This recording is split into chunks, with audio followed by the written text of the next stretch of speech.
முப்படை training academy. So TNUSRB SI 2023 காவலர் சார்பாய்வாளர் தேர்வு. இந்த சார்பாய்வாளர் தேர்வுக்கு புதிதாக ப்ரிப்பேர் ஆகக்கூடிய மாணவர்கள், நான் இப்போதான் முடிச்சிருக்கேன், நான் எப்படி படிக்கிறதுனே எனக்கு தெரியல, நான் சமச்சீர் புக்கு அவசியமாக படிக்கணுமான்னு ஒரு டவுட்டு, அப்படியே மீறி நான் சமச்சீர் புக்கு படித்தாலும் அதில் நான் 6th-லேருந்து 10th போகலாமா இல்லை 10th-லேருந்து 6th வரலாமான்னு ஒரு டவுட்டு, நான் வேலைக்கு போகிறேன் சார் என்ன பண்ணட்டும், வேலையை விட்டுட்டுமா அப்படின்னு ஒரு டவுட்டு. ஸோ நிறைய பேருக்கு நிறைய டவுட்ஸ் இருக்கு. இந்த டவுட் எல்லாம் கிளியர் பண்ணுறதுக்கு தான் இந்த செக்ஷன்.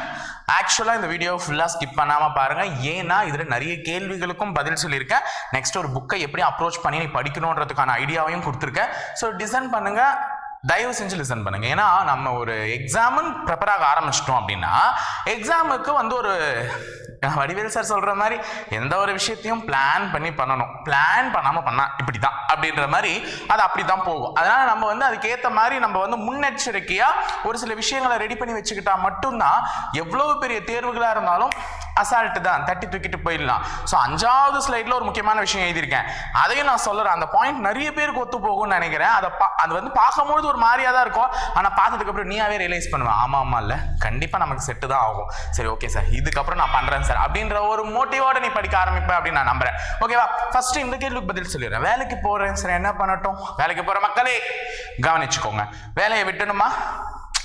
அவசியமே இல்லை. உனக்கு உன் மேல நம்பிக்கை இழக்கிறன்னு அர்த்தம். நீ வேலையை விடுற அப்படின்னாலே அப்ப நம்ம வேலையை விட்டாதான் படிப்ப அப்படின்ற மாதிரி வந்துருவேன். படிக்க வந்தவொடனே நெருக்கடிகள் திருப்பி சும்மா இருக்குமா? வேலைக்கு போறதே ஒரு நெருக்கடியில தான் போயிட்டு இருக்க. அப்படி இருக்கும்போது நீ வேலையை விட்டுட்டு படிக்க வரப்போ திருப்பி நெருக்கடிகள் உன்னை சுமத்ததான் செய்யும். அப்ப என்ன பண்ணுவ? முடியாது இல்ல. ஸோ வேலைக்கு போயிட்டும் ஜெயிச்சவங்க நிறைய பேர் இருக்காங்க. அதனால அதெல்லாம் ஒரு மைண்ட் பண்ணிக்கோ. உன்னை பத்தி உனக்கு தான் தெரியும், கேர்ஃபுல்லா ஹேண்டில் பண்ணு, கண்டிப்பா உன்னாலையும் சாதிக்க முடியும். ஓகேவா? ஸோ சமச்சீர் புக் படிக்கணுமா? 6th to 10th, 10th to இதுவா? ஸோ எல்லாத்துக்கான விடையை சொல்லிடுறேன். அதுக்கு முன்னாடி TNUSRB SI 2023 second batch admission எங்க அகாடமியில் தொடர்ந்து நடைபெற்று வருகிறது. ஸோ வேலூர் மற்றும் திருச்சியில் அட்மிஷன் போடணும்னு நினைக்கிறவங்க இந்த நம்பர்ஸை காண்டாக்ட் பண்ணி நீங்க அட்மிஷன்ஸ் போட்டுக்கலாம். ஸோ காக்கி நிறைய பேர் எதிர்பார்த்து கொண்டிருந்த டெஸ்ட் பேட்ச். ஸோ டெஸ்ட் பேட்ச்க்கான டீடைல்ஸை தான் நான் இந்த வீடியோலையும் சொல்ல போறேன். ஸோ சொல்லிடுறேன், இந்த வீடியோவில் ஒரு இன்ட்ரோ மட்டும் கொடுத்துட்றேன். எப்போ ஸ்டார்ட் பண்ண போறோம்னு பார்த்தீங்கன்னா ஜனவரி 30 முதல் ஸ்டார்ட் பண்ண போறோம் டெஸ்ட் பேட்ச். ஸோ டெஸ்ட் பேட்சோட பேர் என்னன்னு பார்த்தீங்கன்னா காக்கி. ஓகேவா? ஸோ கார்கி நான் ஏன் பேர் வச்சேன்றதை டெஸ்ட் பேட்ச் சொல்றப்ப சொல்றேன்.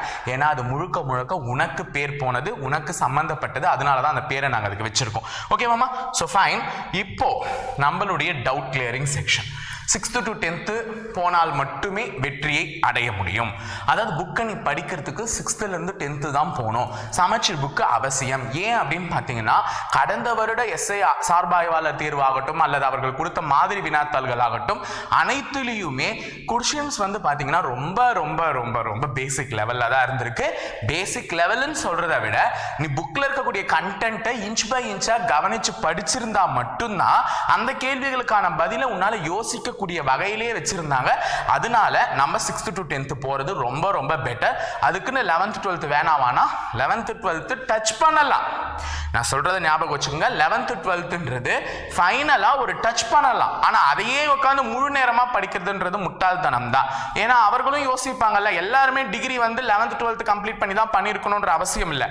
10th முடிச்சு டிப்ளமா முடிச்சு டிகிரி பண்ணவங்களும் இருக்காங்கல்ல. ஸோ இந்த மாதிரி ஃபீல்ட்ஸ்லையும் போனவங்க இருப்பாங்க.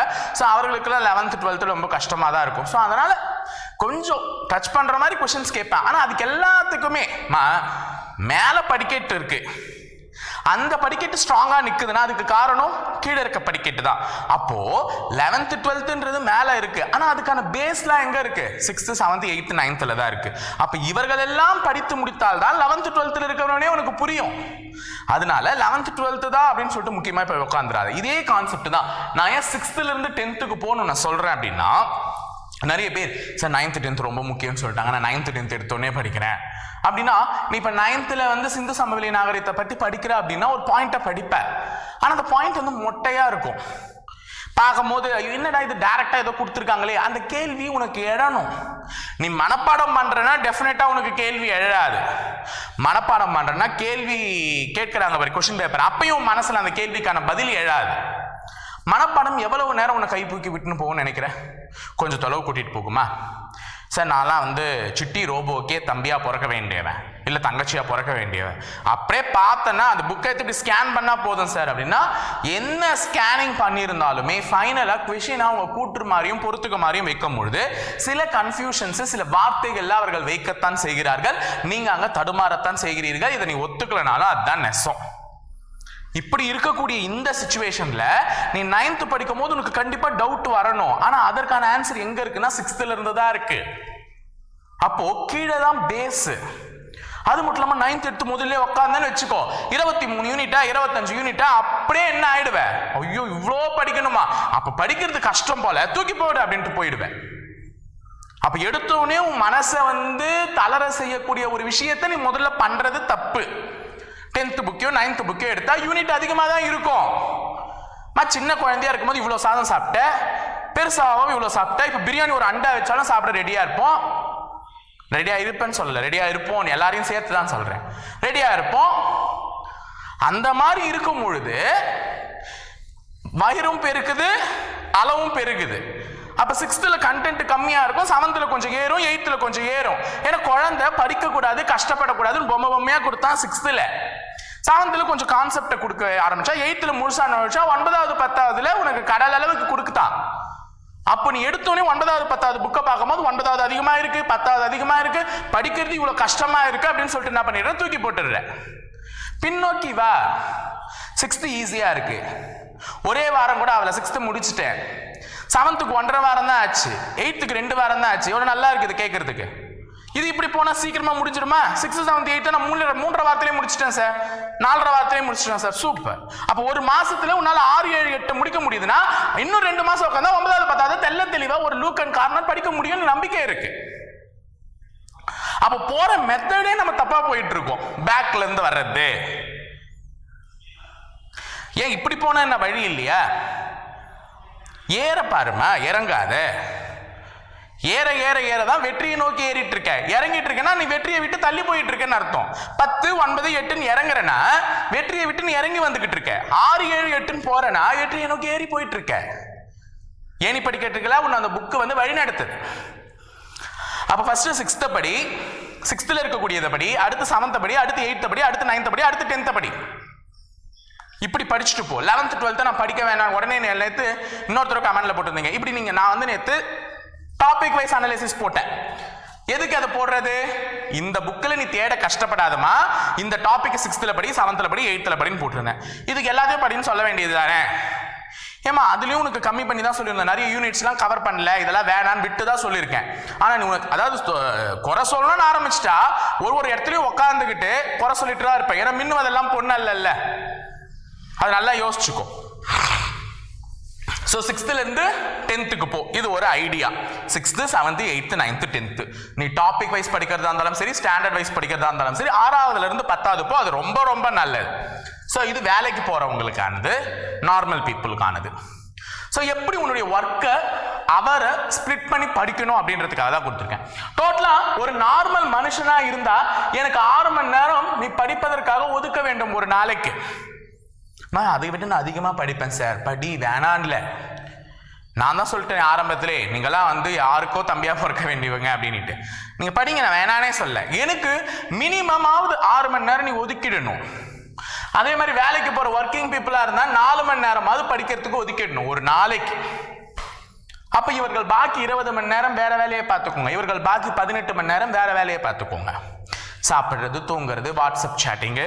நான் சொல்றது அந்த 6 மணி நேரம் நீ ஒதுக்குனா டிஸ்ட்ராக்ஷனே இருக்கக்கூடாது. உட்காந்து எங்கேயுமே பார்க்க கூடாது. ஒரு வாட்ஸ்அப் மெசேஜ் வந்துச்சுன்னா கூட நான் 1 hour இப்போ ஒதுக்குறேன். ஃபார் எக்ஸாம்பிள் அறிவியல் படிக்கிறதுக்கு ஒரு 2 மணி நேரம் ஒதுக்கி இருக்கேன் அப்படின்னா அந்த 2 மணி நேரத்தில் என்னுடைய வாட்ஸ்அப்புக்கும் நான் இடம் கொடுக்க கூடாது, என்னுடைய லவ்வர்ஸ்க்கும் நான் இடம் கொடுக்க கூடாது, யாருக்குமே நான் இடம் கொடுக்க கூடாது. அந்த 2 மணி நேரம்ன்றது என்னுடைய பீஸ்ஃபுல்லான டைம், நான் படிக்கிறதுக்காக ஒதுக்கப்பட்ட நேரம் மட்டுமே. தொடர்ந்து 2 மணி நேரம்லாம் எவனாலையும் உட்கார முடியாது. அதனால அதை 1 மணி நேரம் தள்ளி தள்ளி கூட போட்டுக்கலாம். அப்போ ஒரு நார்மலான மனுஷன் 6 மணி நேரம் படிக்கிறதுக்கு ஒதுக்கு, அதுல எனக்கு உளவியலுக்கு 1 மணி நேரம். ஸோ நான் வேலைக்கு போறவங்களும் உளவியலுக்கு 1 மணி நேரம். இவங்க அந்த உளவியலுக்கு 1 மணி நேரம் படிக்க முடியாது. நான் 2 பேருக்குமே காமனா சொல்லிடுறேன். நாங்க வீடியோ போடுறோம்ல, அந்த வீடியோஸை பாரு போதும் உளவியலுக்கு. ஓகேவா? ஃபைன், மோர் தென் எனஃப். அடுத்தது அறிவியலுக்கு 2 மணி நேரம் உட்கார்றமா, இந்த 6 மணி நேரமும் காலை 6 மணிக்கு உட்கார்ந்தால் மதியம் 12 மணி வரையும் படி, தொடர்ந்து 6 மணி நேரம் நான் சொல்லல, பிரிச்சுக்கோ, அங்கங்க பிரிச்சுக்கோ. இப்ப உளவியலை வந்து நைட்டு படி, ஏன்னா உளவியல்ன்றது கணக்கு, மனசுக்கு வேலை கொடுக்கறது இல்ல, மூளைக்கு வேலை கொடுக்கறது. அப்ப மூளைக்கு வேலை கொடுக்கறது வந்து எந்த சமயத்துல பிராக்டிஸ் பண்ணாலும் தூக்கம் வராது. அப்ப உளவியலை எப்பவுமே நைட்டு வச்சுக்கோ, ஏன்னா தூக்கம் வரும்போது கூட கணக்கு போடும்போது எது ஓகே ஓகே அப்படின்னு கொஞ்சம் போடுவேன் வேக வேகமா. ஸோ உளவியலுக்கு நைட்டு ஒதுக்கிக்கோ ஒரு 1 hour, ஒரு 9 to 10 இல்லை 8 to 9 அப்படி ஒதுக்கிக்கும், இல்லை 8 to 9 அப்படி ஒதுக்கிக்கும். அறிவியலுக்கும் இவங்க 1 hour படிக்கணும், ஏன்னா படிச்சாதான் வேலைக்கு போறவங்களுக்கு, அதனால கண்டிப்பா 1 hour ஒதுக்கிக்கோ. ஸோ நீங்க 2 மணி நேரம் ஒதுக்குங்க, அந்த 2 மணி நேரத்தை ஸ்பிளிட் பண்ணிக்கோ, காலையில ஒரு 1 மணி நேரம், சாயங்காலம் ஒரு 1 மணி நேரம் அப்படி ஸ்பிளிட் பண்ணிக்கோ. ஆனா அந்த 1 மணி நேரம் வேற எதையும் நோண்டக்கூடாது, ஓகேவா? பெரும்பாலும் அதிகாலையில் எழுந்த அறிவியலை படி, ஏன்னா சமூக அறிவியல தூக்கத்துல இருந்து எழுந்துதான் நம்ம படிக்கிறோம், திருப்பி சமூக அறிவியல் படிச்சா தூக்கம் தான் வரும். அதனால சமூக அறிவியல அதிகாலையில வேணாம், அது வந்து ஒரு மதிய டைம்ல, மதியம்னா சாப்பிட்டு நல்லா வயிறு புடைக்க சாப்பிட்டு சொல்லல, ஒரு 11 மணி வாக்குல அப்படி அறிவியல் சமூக அறிவியல் படிங்க. அறிவியல் எப்பவுமே அதிகாலையில படிங்க, கொஞ்சம் யோசிக்க வைக்கும், கொஞ்சம் சிந்திக்க வைக்கும், புது புது பெயர்கள் வரும், நல்லா இருக்கும். அறிவியல் ஆள் ஆரம்பிக்குது, ஸோ அதிகாலை. சமூக அறிவியலை மதிய வேலையில படிங்க. தமிழ் ஒரு மணி நேரம் நடுவில் ஒதுக்கிங்கன்னா, நான் வந்து ரொம்ப எல்லாம் ஸ்பிளிட் பண்ண சொல்ல, அதிகாலை ஒரு 4:30 மணிக்கு எழுறியா அறிவியலை படி, 4:30 to 5:30 1 மணி நேரம் வேலைக்கு போறவங்க. நீங்க ஒரு 5 மணிக்கு எழுந்து 5 to 6 1 மணி நேரம், திருப்பி ஒரு 9 மணிக்கு சமூக அறிவியல் ஒரு 1 மணி நேரம் நீங்க படிங்க, 9 to 10, திருப்பி கேப் விட்டு 12 to 1 தமிழ், திருப்பி 3 மணிக்கு சமூக அறிவியல், திருப்பி நைட்டு 7 மணிக்கு அறிவியல், திருப்பி நைட்டு 8:30 மணிக்கு உளவியல், இப்படி படிச்சுக்கும். நீங்க வந்து கொஞ்சம் உங்களுக்கு ஒதுக்கணும், நைட்டு உளவியல் படிக்க சொல்லிட்டேன், உளவியல் நைட்டு. தமிழ் பஸ்ஸு டிராவல் பண்ணி வேலைக்கு போறேன், இல்லை எங்கன்னா வேலைக்கு போறேன், அப்ப தமிழ் படிச்சுட்டு போயிடு. தமிழ் வந்து கொஞ்சம் ஈஸியா எங்க போனாலும் நமக்கு படிச்சா புரியும். அறிவியலையும் சமூக அறிவியலையும் மட்டும் ஒரு இடத்துல உட்காந்து எந்த டிஸ்டர்பன்ஸும் இல்லாம படிக்கணும், அப்படிப்பட்ட ஒரு 1 மணி நேரத்தை ஒதுக்கிக்கும். இது காலையில ஒதுக்குறேன்னா இது வேலையில விட்டு வந்தவனே ஒதுக்கிக்கும் சமூக அறிவியல், ஓகேவா? ஸோ இதுதான் உனக்கான ஒரு பிளான், என்னால சொல்ல முடியற ஒரு பிளான். அது மட்டும் இல்லாம எந்த டாபிக்கை எங்க படிக்கணும்னு சொல்லிட்டு புக் வைஸ் நான் வந்து கொடுத்துருக்கோம். ஆல்ரெடி பிசிக்ஸ் போட்டாச்சு, இதுக்கு மேல கெமிஸ்ட்ரி போடுவோம், உயிரியல் போடுவோம், எல்லாமே ஒன்னொன்னா லைனா போடுவோம். ஸோ அதையுமே பாரு, ஓகே? 5வது ஸ்லைட்ல எழுதியிருக்கிறத சொன்னல, முடியாது என்று சொல்பவன் முட்டாள், என்னை பொறுத்தவரை முடியும் என்று சொல்பவனும் முட்டாள். வாய் ஜம்பக்காரனுங்க இவங்க எல்லாம். முடியாதுன்னு சொல்லுவான் ஒருத்தன் எடுத்த உடனே, அவன் முதல் முட்டாள், ஒத்துட்டு போயிடலாம். ஆனா அந்த முடியும் சொல்லிட்டு முட்டாளா உட்காந்துருக்காம, முடியும் முடியும் வாயில தான் சொல்லுவான், ஆனா செயல்ல ஒண்ணுமே இருக்காது. முடித்து காட்டுபவனே திறமைசாலி. அப்ப முடியும் முடியாதா நான் உன்னை கேட்கல, முடித்து காட்டுன்னு தான் சொல்றேன். அப்ப முடியுமா முடியாதா, இனிமே அந்த வேலைக்கே பஞ்சாயத்துக்கே வேணாம், முடிச்சு காட்டுற, அவ்வளவுதான். அதை முதல்ல மைண்ட்ல வச்சுக்கிட்டு வரக்கூடிய காவலர் தேர்வுக்கான அனௌன்ஸ்மெண்ட் வருதுன்னு TNUSRB போர்டு பக்கத்துல இருந்து சொல்லிட்டாங்க. இனிமேலும் உட்காந்துட்டு இருக்காம படிக்க ஸ்டார்ட் பண்ணிடு, அது ரொம்ப ரொம்ப நல்லது. காக்கி டெஸ்ட் பேட்சோட நான் வந்து உங்களை சந்திக்கிறேன். அடுத்த ஷெட்யூல் அது எப்படி ரிலீஸ் பண்றோம், 30ஆம் தேதி எப்படி பேட்ச் ஸ்டார்ட் பண்ண போது, அதை எப்படி ஜாயின் பண்ணணும்ன்ற டீடைல்ஸ் எல்லாம் சொல்றேன். ஸோ வெயிட் பண்ணிட்டே இருங்க. All the very best guys. இணைந்திருங்கள் காவலர்களை, தொடர்ந்து பயணிப்போம் முப்படை பயிற்சி மையத்துடன். நன்றி, வணக்கம்.